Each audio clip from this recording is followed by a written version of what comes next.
Existen secretos de familia que deberían morir con nosotros, pero existen otros que necesitan ser contados para que nunca más se repitan. Y el mío es de esos que quema el alma hasta salir por la boca. Imagina que te encierran tus 15 hermanos y te quedas paralizada sin saber qué hacer. Buenas tardes, mis queridos. Mi nombre es Zuleika Cordeiro Santos, pero todo el mundo aquí me llama Doña Zuca o Abuela Zuca. Tengo 78 años bien vividos. Nacida en febrero de 1946, en un pueblito del que probablemente nunca habrán oído hablar, Pozo Redondo, allí en el interior de Sevilla, donde el sol rajaba la tierra y las familias se escondían detrás de portones altos y silencios aún más altos. Nací en una época en que las mujeres no tenían voz, los niños no tenían derechos, y los patriarcas mandaban como si fueran reyes de sus pequeños imperios. Mi historia es sobre una de esas familias que de fuera parecía bendecida por Dios, pero por dentro guardaba secretos que hasta hoy me hacen despertar, de madrugada, sudando frío. Gente, cuéntenme en los comentarios desde qué rinconcito de España están viendo a esta anciana contar sus memorias y también díganme su nombre para que sepa quiénes son. Y si les está gustando, no olviden darle me gusta a este video y suscribirse al canal. No saben cómo eso me calienta el corazón y me da fuerza para compartir estas memorias con ustedes. Soy hija de Joaquín Cordeiro, un hombre que en el pueblo era conocido como próspero terrateniente, dueño de tierras que se perdían de vista y de una familia numerosa que era la envidia de muchos. Para quien veía de lejos, éramos la prueba viva de que Dios bendice a quien trabaja duro y respeta a la familia. Pero familia, mis queridos, a veces es solo una palabra bonita para disimular los mayores horrores que pueden ocurrir entre cuatro paredes. Mi padre era un hombre alto, de hombros anchos, manos callosas y voz que no necesitaba levantarse para ser obedecida. Tenía esos ojos pequeños y penetrantes que parecían ver a través de las personas, descubriendo mentiras incluso antes de que fueran dichas. Siempre usaba camisa de algodón crudo, sombrero de cuero y botas que hacían ruido en el suelo de cemento de la casa grande, anunciando su presencia incluso antes de que apareciera. Joaquín Cordeiro no era solo mi padre, era el patriarca absoluto de una familia que había crecido de una manera muy particular. Además de mí, que era la única chica, vivían en nuestra propiedad 15 niños y jóvenes, a 1900, quienes él llamaba mis hijos. Aunque no todos fueran realmente sus hijos de sangre. La cosa había comenzado cuando yo era aún muy pequeña. Mi padre tenía una filosofía muy propia sobre familia y responsabilidad. Cuando algún hermano suyo pasaba por dificultades, cuando algún primo quedaba huérfano, cuando algún pariente lejano no tenía dónde dejar a los hijos varones, papá abría las puertas de nuestra casa. La familia se ayuda, decía él, y un hombre que se precia no deja que la sangre de su sangre pase necesidad. Así, a lo largo de los años, nuestra casa se fue llenando de niños. Estaban mis 3 hermanos legítimos, Juan, Pedro y Miguel, que eran hijos del primer matrimonio de papá. Estaban los 5 hijos que tuvo con mamá después de mí, Antonio, Francisco, José, Manuel y Severino. Y estaban los 7 primos que vinieron a vivir con nosotros en épocas diferentes. Hijos de tíos que murieron, de parientes que emigraron, de familias que se deshicieron por motivos que nadie explicaba bien a una niña. Nuestra casa era inmensa, construida al estilo de las casas grandes antiguas, con 3 alas diferentes, unidas por largos pasillos y balcones que daban la vuelta completa a la construcción. El ala principal era donde estaban los cuartos de papá y mamá, la sala de visitas, el comedor y la cocina grande, donde doña Conceição, nuestra cocinera, preparaba comida para casi 20 personas todos los días. En el ala este estaban los cuartos de los chicos mayores.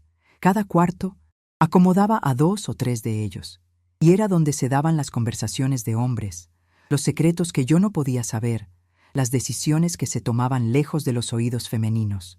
En el ala oeste estaban los chicos más jóvenes, siempre supervisados por los mayores, en una jerarquía rígida que papá había establecido desde el primer día. Y yo tenía mi propio cuarto en el ala principal, muy cerca del cuarto de mis padres, como correspondía a la única chica de la casa. Un cuarto con cama de hierro pintada de blanco, armario de madera noble que había pertenecido a mi abuela y una ventana que daba al patio interior, donde las gallinas picoteaban y donde yo pasaba las tardes bordando o ayudando a mamá con las tareas domésticas. Mamá se llamaba Rosa Cordeiro, una mujer pequeñita y delicada que había venido de Andalucía para casarse con papá cuando yo tenía apenas 2 años. Ella era mi madrastra, pero nunca hizo diferencia entre mí y los hijos que tuvo después. Rosa era una mujer de pocas palabras, siempre ocupada con algo, cuidando la huerta, supervisando la limpieza de la casa, organizando las comidas, cosiendo ropa para aquella multitud de hombres que vivían con nosotros. Ella tenía manos pequeñas, pero fuertes, siempre oliendo a jabón de coco y agua de lavanda, y una forma cariñosa de acariciarme el pelo cuando me acercaba a ella en las tardes tranquilas.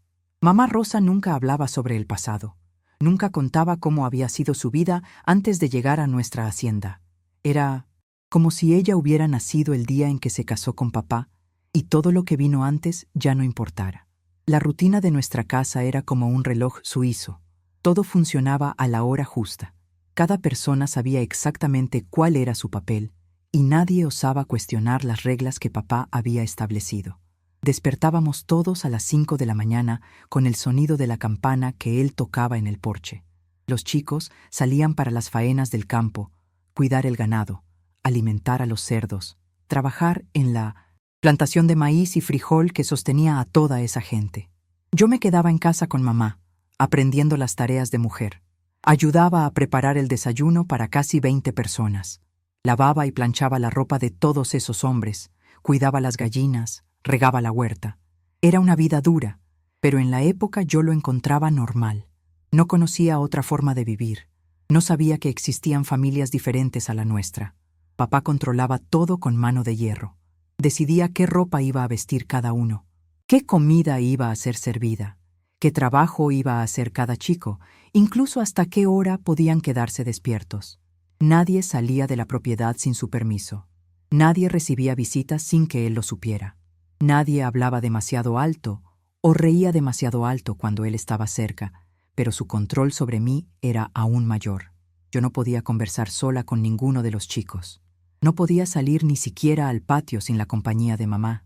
No podía usar vestidos que él considerara provocativos, que en 1900 su cabeza era cualquier cosa que mostrara el tobillo o que no fuera completamente cerrada en el cuello. Mujer decente no da motivos para hablar. Él siempre decía, y mi hija va a ser una mujer decente, aunque tenga que romperle las piernas a quien se atreva a mirarla con malicia. Los chicos de la casa tenían edades variadas. Los mayores, Juan y Pedro, ya pasaban de los 20 años y ayudaban a papá con los negocios más serios de la hacienda. Eran hombres hechos, de barba cerrada y manos ásperas, de tanto trabajo, a quienes papá trataba casi como socios menores.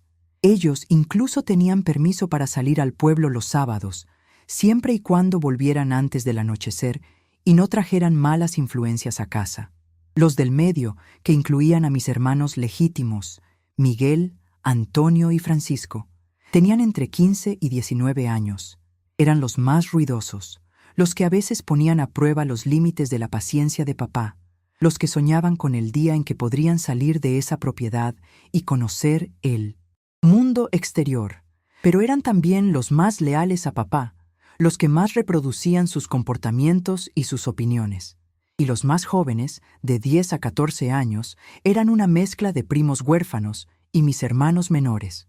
Vivían siempre asustados, siempre intentando agradar a los mayores, siempre con miedo de hacer algo mal que resultara en una paliza o un castigo que podía durar semanas, porque papá no era hombre de conversación cuando alguien desobedecía. Su corrección venía en forma de trabajo, doblado, comida reducida o incluso unas buenas palmadas con el cinturón de cuero que usaba en la cintura. Quien no aprende con la palabra, aprende con el dolor, él siempre decía. Y todos en esa casa sabían que hablaba en serio. Nuestra propiedad quedaba a casi 1 hora en coche del pueblo de Pozo Redondo, en un camino de tierra que se convertía en barro en la época de lluvias y en polvo en la sequía. Estábamos aislados del mundo, una familia completa, viviendo casi como si fuera un pequeño país con sus propias leyes y costumbres. A papá le gustaba esa vida aislada. Decía que en el pueblo había muchas tentaciones, muchas malas influencias, mucha gente que no valía la pena. Aquí dentro sé lo que pasa, solía decir. Sé quién entra, quién sale, qué hace cada uno. Aquí mi familia está protegida del mundo exterior. Y era verdad. Estábamos protegidos del mundo exterior, pero nadie me protegía del mundo que existía dentro de esa casa, en los pasillos oscuros, en los cuartos del fondo, en los silencios pesados que caían sobre todos nosotros siempre que papá salía a resolver negocios en el pueblo. Fue un viernes de marzo de 1960, cuando acababa de cumplir 14 años, que descubrí que existen tipos diferentes de protección y que a veces quien debería protegernos es exactamente a quien más debemos temer. Aquel viernes de marzo de 1960 desperté con un sentimiento extraño en el pecho, como si algo en el aire hubiera cambiado durante la noche. Era final del verano en el interior y el calor ya estaba siendo insoportable incluso temprano en la mañana. Papá estaba más serio de lo normal durante el desayuno, hablando bajo con Juan y Pedro sobre unos negocios que necesitaba resolver en el pueblo. «Voy a tener que pasar toda la tarde fuera», dijo él, revolviendo el café con azúcar moreno. «Tengo que hablar con el coronel Antonio sobre la venta de esas cabezas de ganado y luego necesito ir al registro para resolver unos papeles de la escritura del terreno nuevo». Era un viernes. Como tantos otros, papá siempre salía los viernes para resolver los negocios de la semana, dejando a Juan al mando de la propiedad. Pero esta vez algo era diferente. Lo sentía en la mirada de los chicos, en la forma en que se comportaban durante el desayuno, como si todos supieran algo que yo no sabía. Después de que terminamos de comer, papá fue a arreglarse. Se puso la camisa blanca más bonita, el pantalón de drill nuevo y las botas de cuero que solo usaba para ir al pueblo. Se puso gomina en 1900, el pelo, se puso el sombrero y salió al porche donde la camioneta Ford azul estaba esperando. «Juan, tú te quedas a cargo de todo aquí», dijo él, ajustando las llaves en el bolsillo. «Cualquier problema, tú lo resuelves. Y cuidado con los chicos más jóvenes. No quiero desorden en mi ausencia». Lo que sucedió después de ese momento cambió mi vida para siempre. El sonido del motor de la camioneta encendiéndose resonó por el patio como una campana tocando la hora de la muerte. Era un sonido que había escuchado cientos de veces antes, pero que ese día adquirió un significado completamente diferente. Papá aceleró despacio, como siempre hacía, levantando una nube de polvo rojo que tardó algunos minutos en asentarse. Nos quedamos todos parados en el porche, viendo la camioneta desaparecer en la curva del camino. Y fue entonces cuando me di cuenta de lo diferente que era el silencio que descendió sobre la casa del silencio normal. Era un silencio pesado, cargado, como si el aire se hubiera vuelto más denso. Mamá Rosa entró a la cocina sin decir palabra y yo la seguí para ayudar con la vajilla del desayuno. Pero mientras lavábamos las tazas y los platos, sentía las miradas de los chicos en mi espalda, como si me estuvieran estudiando, evaluando. «Mamá, ¿puedo ir al patio a cuidar las gallinas?», pregunté cuando terminamos con la vajilla. «Sí, hija mía, pero no tardes, que hoy vamos a hacer el pan para la semana». Salí al patio intentando ocuparme con las tareas normales del día, pero no podía quitarme de la cabeza la sensación de que algo andaba mal. Los chicos andaban en grupos pequeños, susurrando entre ellos, dejando de hablar cuando yo pasaba cerca. Era como si hubiera una conversación que yo no podía oír. Deben haber pasado unas 2 horas después de que papá se fuera, cuando yo estaba en el gallinero recogiendo los huevos del día, que Miguel apareció en la puerta.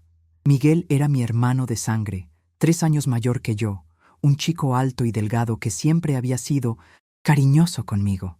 Pero ese día había algo diferente en su forma de mirarme. «Zuka, necesito hablar contigo», dijo él con una voz que nunca había oído antes. Era una voz baja, medio ronca, como si estuviera nervioso. «¿Qué pasa, Miguel? ¿Ha pasado algo? Ven conmigo. Hay algo que necesitas aprender». Algo en su tono me heló por dentro. Solté la cesta con los huevos allí mismo en el suelo del gallinero y empecé a caminar en dirección opuesta a él. «Miguel, no entiendo. ¿Aprender qué? Ya tienes 14 años. Zuka ya tiene edad para saber ciertas cosas sobre cómo las mujeres deben comportarse con los hombres de la familia. Sus palabras me golpearon como un balde de agua fría. Empecé a correr hacia la casa, pero él fue más rápido. Me sujetó por el brazo, no con violencia, pero con una firmeza que dejó claro que no tenía elección. No sirve de nada correr, Zuka. Mamá Rosa está ocupada en la cocina y no te va a oír. Y aunque te oyera, ella sabe que esto forma parte de tu educación. ¿Qué? ¿Educación? ¿De qué estás hablando? Lo entenderás cuando lleguemos allí. Me llevó de la mano, cruzando el patio interior en dirección a la parte trasera de la casa, donde estaban los cuartos de los chicos más jóvenes. Pero en lugar de entrar en alguno de los cuartos, se detuvo frente a una puerta que yo conocía bien, pero que rara vez abría. Era el cuarto que papá usaba para guardar herramientas antiguas, algunas sacas de maíz y otras cosas que no cabían en el depósito principal. Miguel, ¿por qué vamos al cuarto de las herramientas? Porque es allí donde las chicas de nuestra familia aprenden a convertirse en mujeres. Él abrió la puerta, y lo que vi dentro me dejó sin aliento. Ya no era un depósito desordenado. Alguien había arreglado el cuarto, puesto un colchón viejo en el suelo, colgado una cortina en la única ventana pequeña. Era como si fuera un cuarto preparado especialmente para algo. Entra, Zuka. No, no quiero entrar. No es cuestión de querer, es cuestión de obedecer. Fue entonces cuando otros pasos resonaron en el pasillo detrás de nosotros. Me giré y vi a Juan acercándose, con una expresión en el rostro que nunca había visto antes. Detrás de él venían Pedro, Antonio, Francisco. Uno por uno, todos mis hermanos y primos fueron apareciendo, formando un semicírculo alrededor de la puerta del cuarto. «Juan, ¿qué está pasando?», pregunté, mi voz saliendo más débil de lo que quería. «Está pasando que vas a aprender cuál es tu lugar en esta familia, Zuka. Vas a aprender a servir a los hombres que cuidan de ti. No entiendo. No necesitas entender ahora. Solo necesitas obedecer». Fue Juan quien me empujó dentro del cuarto. No fue un empujón violento, pero fue lo suficientemente firme como para hacerme tropezar y caer sentada en el borde del colchón. La puerta se cerró detrás de mí con un ruido seco que resonó como un disparo. Me quedé allí sentada, temblando, intentando entender lo que estaba pasando. Afuera oía voces bajas, susurros, como si estuvieran organizando algo. Era como si hubiera un plan que todos conocían, menos yo. Después de algunos minutos que parecieron horas, la puerta se abrió nuevamente. Esta vez fue Pedro quien entró, cerrando la puerta detrás de sí. Pedro era el segundo más viejo, un chico de 20 años, fuerte y silencioso, que siempre me trató como hermana pequeña. Pero cuando él me miró en ese momento, sus ojos estaban diferentes. Eran los ojos de un extraño. «Zuka, te vas a quedar calladita y vas a hacer todo lo que yo te mande, ¿entendiste? Pedro, quiero salir de aquí. Quiero volver con mamá. Mamá Rosa sabe que estás aquí. Ella sabe lo que va a pasar. Esto forma parte de la educación de toda chica de esta familia». «¿Qué educación? No entiendo». «No necesitas entender. Solo necesitas obedecer». Fue entonces cuando me di cuenta de que no había escape, que esos hombres a quienes había llamado hermanos toda la vida se habían transformado en algo completamente diferente y que ese cuarto había sido preparado específicamente para mí, para ese momento, para algo terrible que yo aún no podía comprender completamente. Pedro se acercó despacio y yo me encogí en la esquina del colchón. Mi mente estaba acelerada, intentando entender cómo había llegado a esa situación, cómo los hombres que debían protegerme se habían convertido en mi amenaza. «Por favor, Pedro, no he hecho nada malo. ¿Por qué me están haciendo esto?» «No has hecho nada malo, solo has llegado a la edad correcta». Fue entonces cuando él se agachó a mi altura y sujetó mi barbilla con firmeza, forzándome a mirarlo a los ojos. «Ahora vas a aprender la primera lección sobre ser mujer en esta familia. Vas a aprender que nuestra palabra es ley y que tú existes para servirnos». Intenté levantarme, intenté correr hacia la puerta, pero él me sujetó con facilidad. Era como intentar huir de una montaña. Pedro era 2 veces más grande que yo, 2 veces más fuerte, y estaba decidido a hacer algo que yo aún no podía entender completamente. Shh, susurró él, como si estuviera calmando a un animal asustado. Será rápido si no te resistes. Será mucho peor si luchas. Fue en ese momento que entendí lo que estaba pasando. Entendí para qué servía ese cuarto. Entendí por qué todos los chicos estaban involucrados. Entendí por qué mamá Rosa no había venido a buscarme.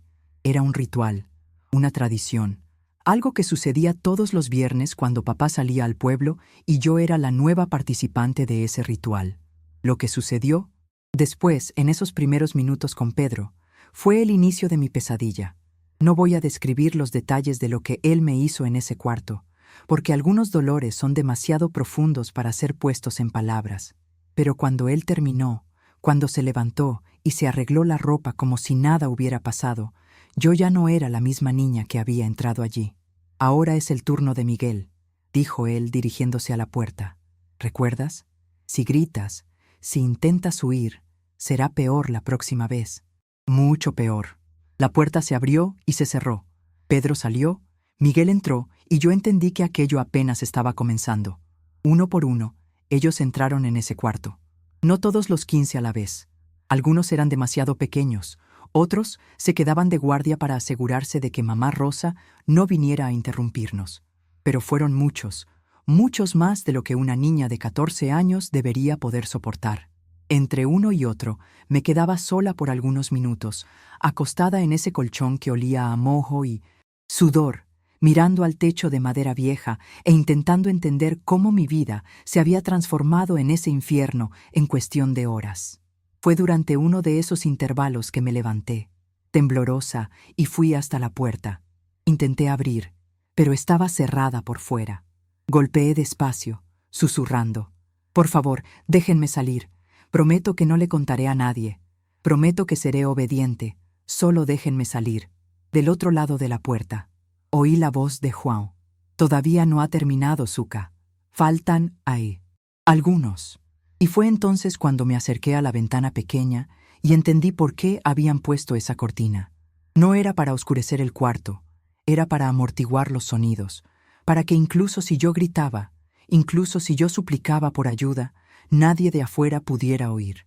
Me arrodillé en el suelo de tierra batida y con las manos temblorosas cogí una toalla vieja que estaba tirada en un rincón. La enrollé bien apretada y la empujé en la rendija debajo de la puerta. Era el último pedazo de esperanza que se desvanecía. Yo misma estaba ayudando a amortiguar mis propios gritos. Era para amortiguar los sonidos. Susurré para mí misma, las lágrimas corriendo por mi rostro, para que nadie, ni siquiera Dios, pudiera oír. Y fue así como pasé aquella tarde interminable de viernes, midiendo el tiempo, no por las manecillas de un reloj, sino por la angustia de la espera, esperando que terminara, esperando que el siguiente fuera el último, esperando el sonido bendito de la camioneta de papá, volviendo del pueblo, que significaría el fin de aquel tormento. Cuando finalmente oí el rugido del motor Ford subiendo por el camino de tierra, ya era casi de noche. El sol se estaba poniendo detrás de las montañas, pintando el cielo de naranja y morado. Y yo estaba destrozada en el suelo de ese cuarto, sin fuerzas ni para llorar más. La puerta se abrió por última vez ese día. Juan entró, me ayudó a levantarme y dijo con una voz que intentaba ser amable: «Ahora ya sabes cómo funcionan las cosas.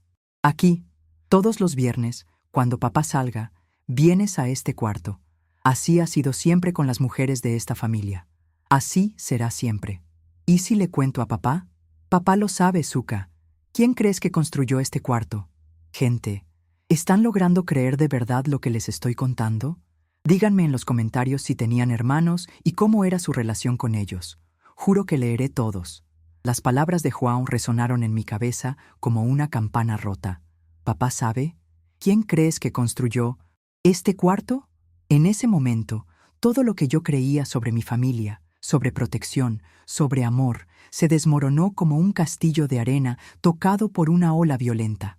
Volví a la casa principal tambaleándome, las piernas débiles, la mente intentando procesar lo que acababa de descubrir. Mamá Rosa estaba en la cocina preparando la cena como si fuera un día cualquiera. Cuando me vio, solo asintió con la cabeza y dijo: «Ve a lavarte y cámbiate de ropa. Tu padre llegará pronto y necesitamos cenar». No había sorpresa en su voz, No había preocupación. Era como si ella supiera exactamente dónde había pasado la tarde y por qué. Fui a mi cuarto como una sonámbula. Me miré en el espejo pequeño que estaba encima de la cómoda y no reconocía a la persona que me estaba mirando de vuelta.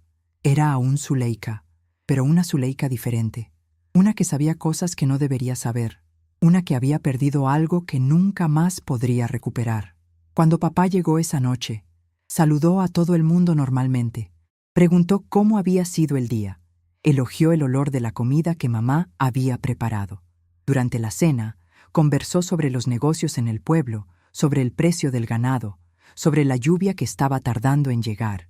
Era una conversación normal de una familia normal, excepto que nada más era normal para mí.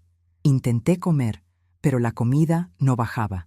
Intenté participar en la conversación, pero las palabras no salían. Papá me miró por encima de la mesa y preguntó: «Zuka, ¿estás callada hoy? ¿Ha pasado algo?». Fue Juan quien respondió antes incluso de que yo pudiera abrir la boca. Ella aprendió algunas lecciones importantes hoy, padre. Lecciones sobre responsabilidad y obediencia. Papá asintió con la cabeza, aprobando. Muy bien. Una mujer solo se convierte en una verdadera mujer cuando aprende cuál es su lugar en el mundo. Esa noche, acostada en mi cama, mirando al techo oscuro, empecé a entender que no había a dónde correr. No había autoridad mayor que papá en esa propiedad. No había ley más allá de su ley.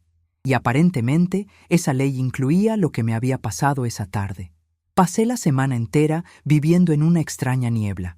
Durante el día intentaba ocuparme con las tareas normales, ayudar a mamá, cuidar las gallinas, lavar ropa, pero mi mente siempre estaba volviendo a ese cuarto del fondo, a las palabras de Juan, a la terrible certeza de que aquello se repetiría el viernes siguiente. Los chicos se comportaban conmigo de forma diferente. Ahora no era crueldad, abierta, sino una intimidad forzada que me daba escalofríos.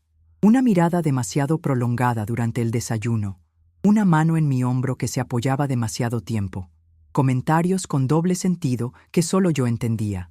Miguel, mi propio hermano de sangre, empezó a tratarme como si yo fuera su propiedad.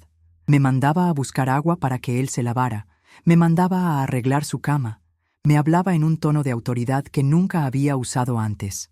«Zuka, ven aquí a peinarme», decía él, como si fuera lo más natural del mundo. «Zuka, ve a mi cuarto a buscar mi camisa limpia. Zuka, te olvidaste de lavar mis pantalones, ve a lavarlos ahora». Era como si después de aquel primer viernes yo me hubiera convertido en una empleada personal de todos ellos. No solo una hermana, sino algo menor, algo que existía para servir. Mamá Rosa observaba todo esto sin decir palabra. A veces sentía ganas de correr hacia ella, de llorar en su regazo, de suplicarle que me protegiera, pero siempre me acordaba de sus palabras esa tarde. «Ve a lavarte y cámbiate de ropa». Ella sabía, ella siempre supo, y de alguna forma ella creía que aquello estaba bien. El segundo viernes llegó como una sentencia de muerte. Desperté ese día con el estómago revuelto. Apenas pude desayunar. Pasé toda la mañana vomitando de nervios. Cuando papá anunció que iba a salir al pueblo, sentí que mis piernas se volvían inestables. «Tengo que ir a Zaragoza hoy», dijo él, ajustándose el sombrero. «Voy a resolver unos negocios con un comprador de ganado de allí. Puede que tarde más de lo normal». ¿Más de lo normal? Eso significaba más tiempo en ese cuarto del fondo, más tiempo de tormento, más tiempo de humillación. Esta vez, cuando oí el sonido de la camioneta alejándose, no intenté engañarme, pensando que tal vez no pasaría nada. Yo sabía que iba a pasar, sabía que era inevitable, sabía que aquello era mi vida ahora. Fue Antonio quien vino a buscarme esta vez. Antonio, que tenía 17 años y siempre había sido el más alegre de mis hermanos, pero cuando él apareció en la puerta de la cocina y dijo: «Ven, Zuka», su alegría había desaparecido. En su lugar había algo que me recordaba a papá, una autoridad fría e implacable. Fui con él porque no tenía elección. Caminé por los pasillos de la casa que conocía desde que nací, pero que ahora parecían extraños, amenazadores. Cada paso me llevaba más cerca de ese cuarto que se había convertido en el centro de mi pesadilla. Esta vez Cuando llegué allí, vi que habían hecho algunas mejoras. Habían puesto un lavabo con agua y jabón en un rincón para que yo me limpiara entre uno y otro. Habían colgado un espejo pequeño en la pared, como si yo necesitara verme durante esa tortura. Incluso habían puesto una silla vieja donde ellos podían sentarse y esperar su turno. «Ya sabes cómo funciona», dijo Antonio, cerrando la puerta detrás de nosotros. «No necesito explicarlo de nuevo». Y así comenzó mi segunda sesión en ese infierno. Esta vez sabía qué esperar. Sabía que sería Pedro primero, luego Miguel, luego los demás. Sabía que duraría horas. Sabía que al final estaría destrozada en el suelo esperando el sonido de la camioneta de papá. Pero hubo una diferencia en esta segunda vez. Durante los intervalos, cuando me quedaba sola en ese cuarto, empecé a observar los detalles a mi alrededor con más atención. Empecé a estudiar a cada persona que entraba, cada comportamiento, cada palabra. No era consciente aún, pero estaba empezando a buscar grietas en esa muralla de crueldad. Fue durante el tercer viernes que me di cuenta de algo importante. No todos ellos participaban con el mismo entusiasmo. Algunos parecían estar allí por obligación, no por voluntad propia. Algunos evitaban mirarme a los ojos. Algunos temblaban casi tanto como yo. En particular, noté que Carliños, uno de los primos más jóvenes, que tenía apenas 15 años, siempre se quedaba al final de la fila, y cuando llegaba su turno, siempre inventaba alguna excusa para no entrar. «Me duele la barriga», decía él. «Estoy muy cansado hoy. Creo que oí ruido de coche en el camino». Los otros se burlaban de él. Lo llamaban marica, niñita. Pero João siempre terminaba dejándolo pasar, tal vez porque sabía que papá pronto llegaría y era mejor no insistir. El cuarto viernes. Algo cambió. Carliños ni siquiera estaba en la fila. Cuando preguntaron por él, Miguel dijo que estaba enfermo, con fiebre, en cama. Pero yo sabía que no era verdad. Lo había visto trabajando en la huerta, temprano en la mañana, sano como siempre. El quinto viernes, lo mismo. Carliños enfermo nuevamente. Y esta vez, cuando Francisco fue a buscarlo para asegurarse de que estaba realmente en su cuarto, no lo encontró en ningún lugar. «Debe haber ido a pescar al estanque», dijo João, pero había irritación en su voz. «Déjalo, ya estamos perdiendo demasiado tiempo». Fue en ese quinto viernes que tomé una decisión que cambiaría todo. Mientras estaba en ese cuarto, sufriendo lo que se había convertido, en mi rutina semanal de horror, empecé a planear. Empecé a pensar en Carliños. Empecé a preguntarme si él podría ser la grieta que yo estaba buscando. Carliños era hijo de un tío de papá que había muerto en un accidente de trabajo 3 años antes. Su madre se había mudado a Madrid poco después, pero no tenía condiciones de llevar al hijo consigo. Papá había ofrecido criar al niño, y todos pensaron que era un gesto de bondad y generosidad. Pero yo empecé a preguntarme si Carliños veía las cosas de la misma forma, si para él esa casa era un hogar o una prisión, si él participaba de esos rituales por voluntad propia o por miedo, si él, como yo, estaba buscando una forma de escapar. Durante la semana siguiente, empecé a observar a Carliños con más atención. Noté que él siempre se quedaba más apartado de los otros chicos. Noté que durante las comidas él comía en silencio, mirando el plato, como si quisiera volverse invisible. Noté que por la noche, cuando los otros se quedaban en el porche conversando y riendo, él desaparecía a algún lugar. Una noche de jueves, descubrí a dónde iba. Me desperté en medio de la madrugada para ir al baño y al pasar por la ventana del pasillo, vi una sombra pequeña en el patio. Era Carliños sentado solo debajo del gran mango, mirando las estrellas. Había algo en su postura que me llamó la atención. No era la postura de alguien que estaba solo relajándose después de un día de trabajo.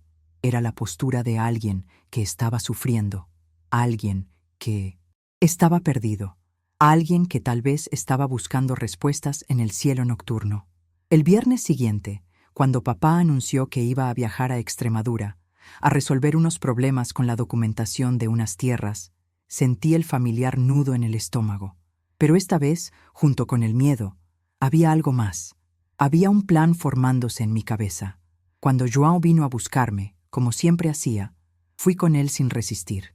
Entré en ese cuarto maldito por 6ª vez. Me acosté en ese colchón que ya conocía tan bien y esperé. Pero esta vez estaba prestando atención a quién entraba y quién no entraba. Pedro entró primero, como siempre, después Miguel, después Antonio. Uno por uno, ellos fueron entrando y saliendo, usándome como si yo fuera un objeto, como si yo no tuviera sentimientos, como si yo no fuera gente. Pero cuando llegó cerca del final, cuando ya eran casi las 5 de la tarde y el sol estaba empezando a ponerse, noté que Carliños no estaba en la fila de nuevo. Y esta vez, cuando Francisco fue a buscarlo, volvió con una expresión preocupada. No lo encontré en ningún lugar. Busqué en el cuarto, en la huerta, en el corral, en el estanque. Nada. Entonces olvídate, dijo João irritado. Si él no quiere participar, problema de él.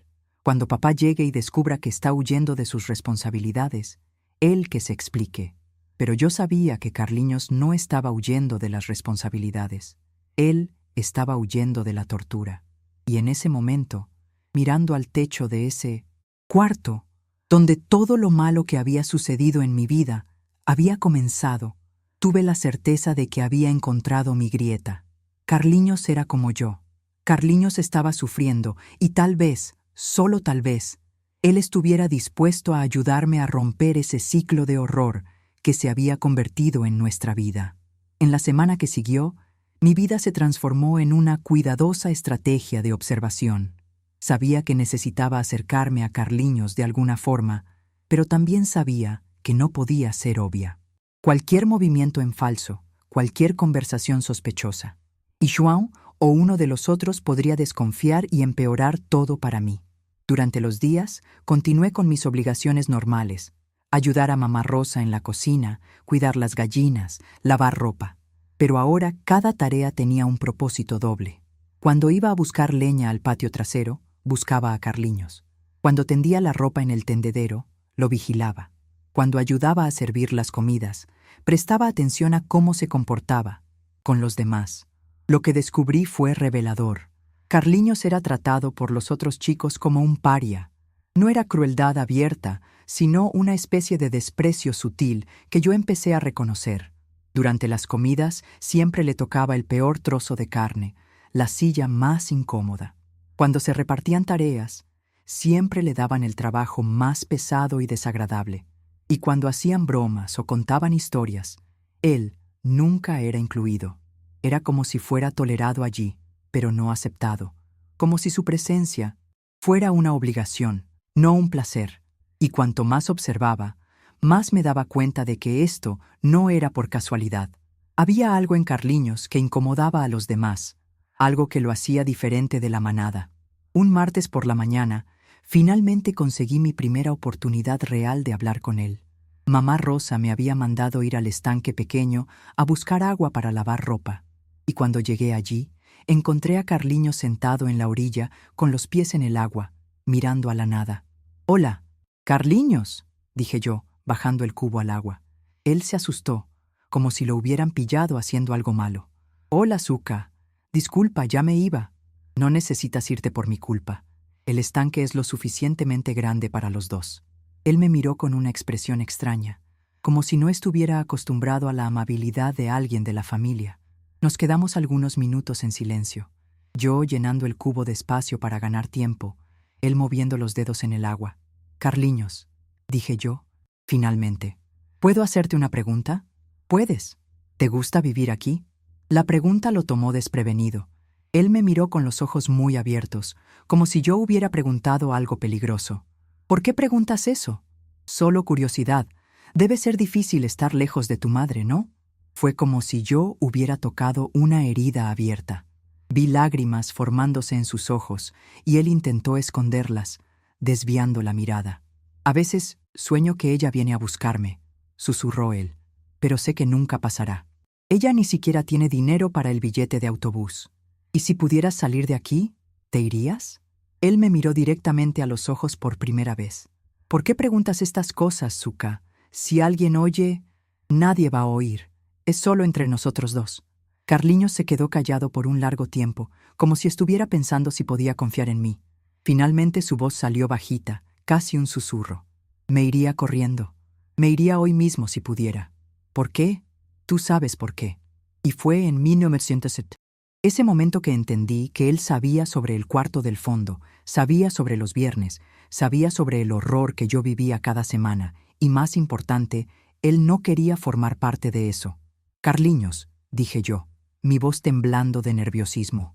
¿Tú ya participaste de las cosas que pasan cuando papá viaja? Él se puso rojo como un pimiento y negó con la cabeza vigorosamente. Juan quiere que participe.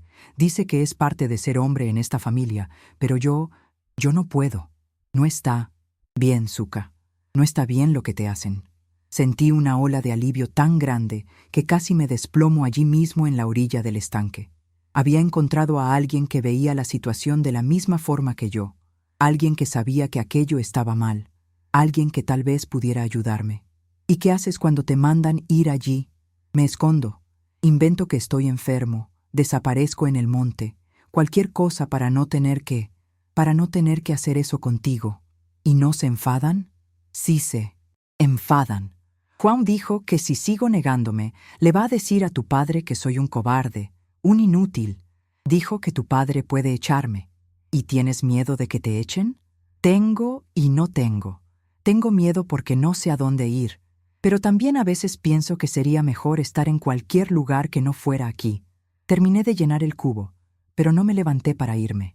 Sabía que esa conversación era demasiado importante para ser interrumpida. Carliños, si te digo algo, ¿prometes que no se lo contarás a nadie?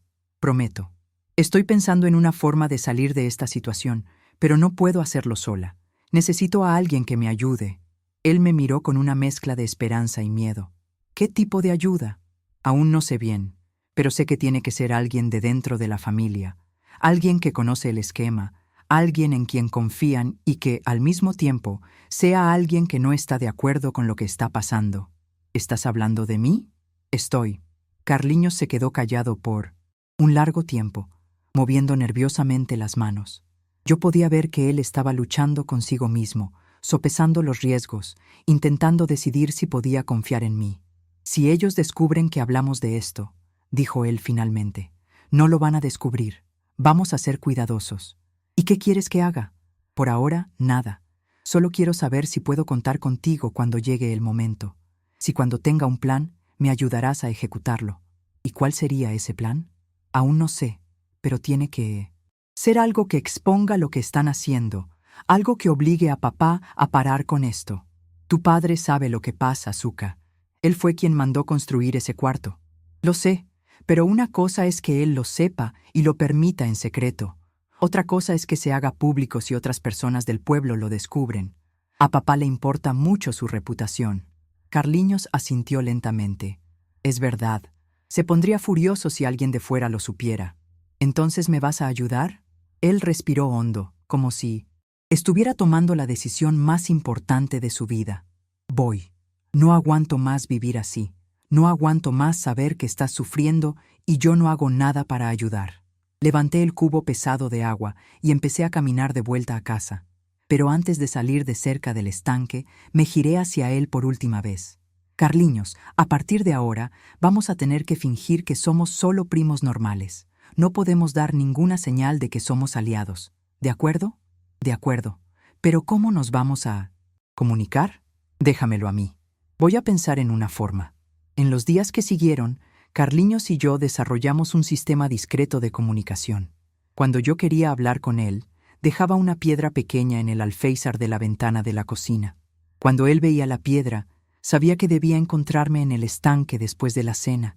Cuando él quería hablar conmigo, ataba un hilo de hierba en la cerca del gallinero. Era arriesgado, pero funcionaba. Durante esas conversaciones secretas, comenzamos a desarrollar un plan. Al principio, eran solo ideas vagas, pensamientos sobre cómo podríamos exponer lo que estaba sucediendo. Pero poco a poco, las ideas se fueron volviendo más concretas, más viables. La inspiración vino un jueves por la noche, cuando papá llegó a casa con una novedad. Había comprado una grabadora pequeña, de esas que funcionaban con pilas para usar en sus negocios. Quería grabar las conversaciones importantes que tenía en el pueblo para no olvidar los detalles. Después. Es la tecnología moderna llegando al interior, dijo él, mostrando orgulloso el aparatito a toda la familia.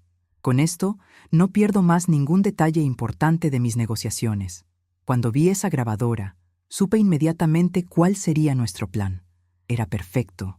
Era lo suficientemente pequeña para ser escondida, lo suficientemente silenciosa para no ser percibida y lo suficientemente potente para capturar voces claramente. Esa noche dejé la piedra en el alféizar de la ventana. Cuando encontré a Carliños en el estanque, él vio en mi rostro que algo había cambiado. «Tengo un plan», dije yo, apenas conteniendo la emoción. «Y un plan que puede funcionar». Le expliqué sobre la grabadora, sobre cómo podríamos usarla para registrar lo que sucedía en el cuarto del fondo. Si lográbamos una grabación clara de las voces, de las órdenes, de los sonidos, tendríamos una prueba irrefutable de lo que estaba sucediendo. «¿Y después de que tengamos la grabación?», preguntó él. «La entregas a papá. Dices que la descubriste por casualidad, que estabas pasando cerca del cuarto y oíste. Finge que te horrorizaste, que no sabías que esto estaba pasando. ¿Y por qué haría yo eso? ¿Por qué entregaría a mis propios primos y hermanos? Porque eres diferente a ellos, Carliños. Porque tienes conciencia. Y porque cuando papá oiga esa grabación y se dé cuenta de que el secreto de su familia está registrado en un aparato que puede ser oído por cualquier persona, se desesperará. ¿Crees que lo detendrá todo? Creo que no tendrá elección. Su reputación vale más que cualquier cosa. Si existe el riesgo de que esa grabación llegue a oídos de alguien de fuera de la familia, él hará cualquier cosa para que eso no suceda». Carliños se quedó pensando por algunos minutos, visualizando el plan en su cabeza. «¿Cuándo quieres hacer esto?» «El próximo viernes. Papá dijo que irá a Zaragoza de nuevo, así que tardará en volver. Nos dará tiempo suficiente para esconder la grabadora, hacer la grabación y sacarla de allí antes de que alguien sospeche». «¿Y dónde la vamos a esconder?» «Debajo de esa silla vieja que está en la esquina. Es el lugar perfecto. Queda lo suficientemente cerca para captar todo, pero lo suficientemente escondida para que nadie la vea». «¿Y si descubren la grabadora durante las cosas?» «No la van a descubrir. Ellos están muy concentrados en lo que están haciendo para prestar atención a los detalles. Y además, siempre está medio oscuro allí dentro». Salimos de esa conversación con nuestros papeles bien definidos. Carliños sería responsable de tomar prestada la grabadora sin que papá se diera cuenta. Yo sería responsable de esconderla en el cuarto en el momento justo, y al final, él entregaría la grabación a papá, fingiendo haber descubierto todo por casualidad. Era un plan arriesgado, lleno de variables que podían salir mal, pero era nuestra única oportunidad de romper ese ciclo de horror que había dominado mi vida durante los últimos meses. Era nuestra única oportunidad de transformar a uno de los monstruos en nuestro aliado, usando la propia estructura de poder de la familia para destruir el sistema que me aprisionaba. El viernes siguiente, cuando papá anunció que iba a viajar a Zaragoza, sentí una mezcla de terror y expectativa. Sabía que sería otra tarde de sufrimiento, pero también sabía que tal vez fuera la última. Si nuestro plan funcionaba, si conseguíamos la grabación que necesitábamos, todo cambiaría. La grabadora estaba escondida en mi ropa interior, pequeña y caliente contra mi piel. Carliños la había conseguido la noche anterior, cuando papá estaba distraído conversando con mamá Rosa sobre los precios del maíz. Cuando oí el sonido familiar de la camioneta alejándose, respiré hondo y me preparé para poner nuestro plan en acción. Cuando João vino a buscarme ese viernes, mi corazón estaba latiendo tan fuerte que estaba segura de que él podría oírlo. La grabadora pequeña estaba escondida en mi blusa, caliente, contra la piel, pareciendo pesar mucho más de lo que realmente pesaba. Cada paso hacia el cuarto del fondo era una lucha entre el terror de lo que iba a pasar y la esperanza de que finalmente tuviéramos una salida. «Hoy papá tardará más en volver», dijo João mientras caminábamos por los pasillos. «Así que tenemos tiempo de sobra para educarte bien». Sus palabras me helaron la sangre, pero también confirmaron que nuestro plan había elegido el día perfecto. Más tiempo significaba que la grabación sería más completa, más incriminatoria, más evidencia del horror que yo vivía cada semana. Cuando llegamos al cuarto, respiré hondo y entré como siempre hacía. Pero esta vez tenía una misión. Mientras João cerraba la puerta y se giraba para hablar con alguien de fuera, Aproveché para agacharme rápidamente cerca de la silla vieja de la esquina. Con movimientos que había ensayado mentalmente cientos de veces, saqué la grabadora de la blusa y la empujé debajo de la silla, encendiéndola en el mismo movimiento. «¿Qué estás haciendo ahí abajo?», preguntó João girándose hacia mí. «Se me cayó un botón de mi blusa», mentí, levantándome rápidamente. «Ya lo encontré». Él no sospechó nada. ¿Por qué sospecharía? Para ellos, yo era solo un objeto, una muñeca que no tenía pensamientos propios, que no era capaz de planear nada. Esa subestimación de ellos fue exactamente lo que salvó nuestro plan. Lo que sucedió en las horas siguientes fue el mismo horror de siempre, pero esta vez lo aguanté, sabiendo que cada palabra cruel, cada orden humillante, cada sonido degradante estaba siendo registrado en ese aparatito pequeño escondido en la esquina del cuarto. Era como si estuviera recolectando munición para una guerra que finalmente iba a poder luchar. Pedro entró primero, como siempre, pero esta vez, cuando él empezó a hablarme en ese tono de autoridad que yo conocía tan bien, pensé en la grabadora, captando cada palabra. «Hoy vas a aprender unas cosas nuevas, Zuka, cosas que una mujer decente necesita saber para agradar a un hombre». Miguel vino después, y con él vino una crueldad verbal que era casi peor que el resto. A él le gustaba humillar con palabras, explicarme exactamente cuál era mi lugar en esa familia, cuál era mi papel como única mujer de la casa. «Tú existes para servirnos, Zuka. Papá te creó para eso, para ser nuestra propiedad, nuestra diversión». Cada palabra entraba en la grabadora como una confesión. Cada frase se convertía en evidencia de lo que realmente sucedía en 1900. Esa casa que de fuera parecía tan bendecida por Dios. Uno por uno, ellos entraron y salieron.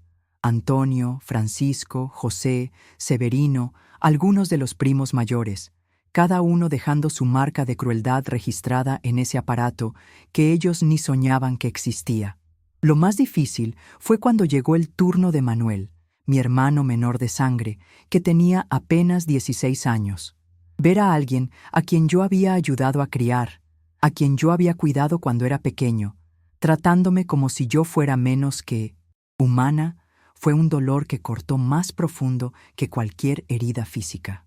«Disculpa, Zuka», susurró él cuando entró, «pero Juan dijo que si no hago esto, le va a decir a papá que soy débil». «¿Y tú sabes lo que papá hace con quien él cree que es débil?». Era la primera vez que alguien pedía disculpas. Era la primera vez que alguien mostraba que sabía que aquello estaba mal. Y aunque fuera una pequeña grieta en la crueldad, dolió aún más, porque mostró que ellos sabían exactamente lo que estaban haciendo conmigo. Las horas pasaron como siempre pasaban, despacio, dolorosamente, marcadas solo por la sucesión de rostros que entraban y salían de ese cuarto maldito. Pero esta vez había algo diferente en el aire. Había esperanza, había la certeza de que esa sería la última vez. Cuando finalmente oí el sonido de la camioneta de papá subiendo por el camino de tierra, ya era casi de noche. Los últimos rayos de sol entraban por la ventana pequeña, pintando el cuarto con una luz anaranjada que parecía irreal después de tantas horas de horror. João entró por última vez para darme las instrucciones habituales sobre mantener el secreto, sobre cómo yo debería comportarme durante la cena, sobre las consecuencias terribles que me esperaban si me atrevía a contar algo a papá. «Recuerda siempre, Zuka. Papá sabe que esto pasa. Él quiere que sea así. Si intentas cambiar las cosas, será mucho peor para ti». Cuando él salió, me quedé sola en el cuarto por algunos minutos. Esperé a estar absolutamente segura de que no había nadie cerca. Después me arrastré hasta la silla de la esquina y cogí la grabadora. Estaba caliente, aún funcionando, aún registrando. Con manos temblorosas de nerviosismo y emoción, la apagué y la escondí de nuevo en la blusa. Salí del cuarto como una sombra. Caminé por los pasillos vacíos hasta mi propio cuarto y escondí la grabadora en el fondo del cajón de mi ropa interior. Era la evidencia que necesitábamos. Era nuestra arma contra años de terror. Esa noche, durante la cena, representé el papel de siempre. Niña callada, sumisa, que había pasado una tarde tranquila ayudando a mamá Rosa con las tareas domésticas. Papá contó sobre los negocios en Zaragoza, sobre las personas que había encontrado, sobre los precios del ganado, que estaban mejor de lo esperado.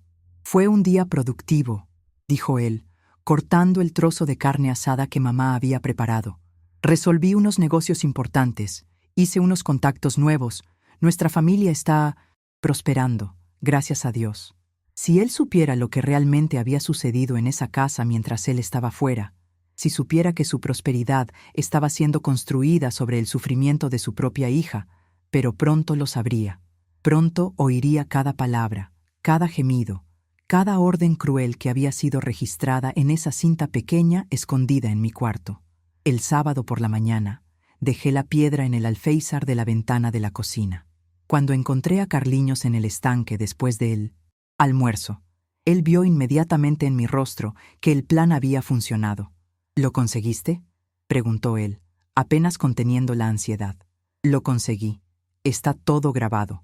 Cada palabra, cada voz, cada cosa horrible que dijeron. Saqué la grabadora de la blusa y la puse en su mano. Parecía demasiado pequeña para cargar tanto peso, tanta evidencia, tanto poder de cambio. ¿Y ahora? Ahora tú haces tu parte. Vas a ir a papá mañana por la mañana, bien temprano, antes de que él salga para el trabajo. Vas a decir que encontraste esto tirado en el patio, que te dio curiosidad y decidiste escuchar. Vas a fingir que te horrorizaste con lo que oíste. ¿Y si él desconfía de mí? ¿Y si le parece extraño que yo haya encontrado justamente esto? Él no va a desconfiar. Tú eres solo un primo huérfano que vive aquí por caridad. Para él, tú no tienes valor ni inteligencia suficiente para planear algo así. Carliños guardó la grabadora en el bolsillo del pantalón, pero había duda en sus ojos. Zucca, ¿y si esto no funciona? ¿Y si, en lugar de detenerlo todo, se enfada aún más? Va a funcionar, dije yo con una convicción que no sabía de dónde venía. Va a funcionar, porque lo único que papá ama más que el poder sobre esta familia es su reputación allá afuera. Y si él sabe que existe una grabación de estas cosas circulando, él hará cualquier cosa para proteger su nombre. Y después de que yo le entregue esto a él, ¿qué va a pasar conmigo? Tú vas a ser el héroe de la historia. Vas a ser el chico valiente que descubrió una cosa terrible y tuvo el valor de contársela a la autoridad de la familia. Papá te va a ver con otros ojos. ¿Y contigo? ¿Qué va a pasar contigo? Esa era la pregunta que yo no quería hacerme a mí misma. No sabía lo que papá haría conmigo cuando descubriera que yo había orquestado ese plan. No sabía si él me vería como víctima o como traidora, pero sabía que cualquier cosa sería mejor que seguir viviendo ese infierno cada viernes. Conmigo va a estar todo bien, mentí. Lo importante es que esto va a terminar para siempre. El domingo por la mañana llegó como un amanecer diferente. Desperté sabiendo que hasta el final de ese día mi vida habría cambiado completamente. O para mejor, si nuestro plan funcionaba, o para mucho peor, si fallaba. Durante el desayuno, observé a Carliños discretamente. Él estaba nervioso, moviendo mucho la comida, evitando mirar a cualquier persona directamente. Pero cuando nuestros ojos se encontraron por un segundo, vi determinación allí. Él iba a hacer su parte. Después del desayuno, cuando papá salió al porche para tomar el café pequeño y leer un periódico viejo que había traído del pueblo, Carliños se levantó de la mesa con una expresión solemne. «Señor Joaquín», dijo él, la voz temblando ligeramente, «¿puedo hablar con usted? Es sobre una cosa importante que descubrí». Papá levantó los ojos del periódico sorprendido. Carliños rara vez hablaba con él directamente. Rara vez tomaba cualquier iniciativa. «¿Qué pasa, muchacho? Habla ya». «Es mejor que hablemos en privado, señor. Es una cosa seria». Papá cerró el periódico y miró a Carliños con más atención. Había algo en el tono del muchacho que había despertado su curiosidad. «Entonces ven aquí adentro. Vamos a conversar en mi oficina». Ellos entraron en la casa y yo me quedé en el porche fingiendo que estaba interesada en alimentar a las gallinas, pero con todos mis sentidos concentrados en intentar oír lo que estaba pasando allí dentro. La oficina de papá quedaba al fondo de la casa, pero aún así logré oír algunos fragmentos de la conversación. La voz de Carliños, nerviosa, explicando cómo había encontrado la grabadora. La voz de papá, primero irritada, después preocupada. Y entonces el silencio. Un silencio que duró casi media hora, un silencio durante el cual yo sabía que papá estaba oyendo esa grabación, oyendo las voces de sus propios hijos y sobrinos, confesando los crímenes que cometían cada viernes en el cuarto del fondo. Cuando las voces volvieron, eran diferentes.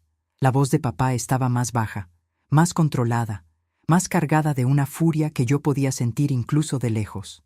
La voz de Carliños estaba aún más nerviosa, pero también aliviada, como si el peso más difícil hubiera sido quitado de sus hombros. Después de algunos minutos más, oí pasos pesados acercándose. Papá salió de la oficina con una expresión en el rostro que yo nunca había visto antes. No era rabia común, era la expresión de un hombre que había descubierto que su imperio estaba construido sobre un secreto que podía destruirlo. Detrás de él venía Carliños, pálido, pero determinado. Cuando nuestros ojos se encontraron, él hizo una señal casi imperceptible con la cabeza. Había funcionado. Papá había oído todo, y ahora era la hora de ver lo que él haría con esa información. «¡Juan!», gritó papá con una voz que hizo temblar toda la casa. «¡Ven aquí ahora!». Y fue así como comenzó el fin de nuestra pesadilla, con un grito de furia de un patriarca que había descubierto que su autoridad absoluta había sido desafiada, grabada y transformada en evidencia que podía destruir todo lo que él había construido. João apareció corriendo del ala este de la casa, con la camisa medio abierta y el pelo despeinado, como si acabara de despertar de una siesta. Cuando vio la expresión en el rostro de papá, su cara cambió completamente. Era como ver a un niño transformándose en adulto en cuestión de segundos, dándose cuenta de que algo muy serio estaba pasando. «¿Qué pasa, padre? ¿Ha pasado algo?». Papá no respondió inmediatamente. Se quedó mirando a Juan con esos ojos pequeños y penetrantes, como si estuviera viendo por primera vez quién era realmente ese hombre que él había criado. El silencio se extendió por tanto tiempo que incluso los pajaritos en el patio parecieron dejar de cantar. «Entra a la oficina», dijo papá finalmente con una voz baja que era mucho más aterradora que cualquier grito. «Y llama a Pedro, Miguel, Antonio, Francisco, llámalos a todos ahora». Juan intentó hacer alguna pregunta, pero la mirada de papá lo calló en el mismo instante. Salió corriendo a buscar a los otros, y en pocos minutos toda la casa estaba en ebullición. Los chicos venían llegando uno por uno, todos con cara de no entender lo que estaba pasando, pero sabiendo que era grave. Yo continué en el porche, fingiendo alimentar a las gallinas, pero prestando atención a cada movimiento. Carliños había desaparecido, probablemente escondido en su cuarto para no parecer sospechoso. Mamá Rosa apareció en la puerta de la cocina, secándose las manos en el delantal, con esa expresión preocupada que ella siempre tenía cuando papá se ponía demasiado serio. «Zuka, ven adentro», dijo ella bajito. «Cuando tu padre se pone así, es mejor que no nos metamos en su camino». Pero yo no quería perderme en nada. Ese era el momento que yo había soñado durante meses. Finalmente, papá iba a descubrir la verdad sobre lo que pasaba en su casa, cuando él salía. Finalmente, alguien con autoridad iba a confrontar a esos monstruos que se escondían detrás de sonrisas de hermanos protectores. «Puedes ir, mamá. Yo ya voy». Ella me miró extraña, pero entró a la casa. Mamá Rosa siempre supo mantenerse al margen de los asuntos de hombres, incluso cuando esos asuntos involucraban a su hija. De la oficina comenzaron a venir voces, primero bajas, después más altas. No lograba entender las palabras, pero el tono se estaba volviendo cada vez más tenso. Papá hablaba por largos periodos y después venían respuestas cortas y nerviosas de los chicos. De repente, oí un ruido seco, como si alguien hubiera golpeado la mano con fuerza en la mesa. Después, el grito más fuerte que había oído a papá dar en toda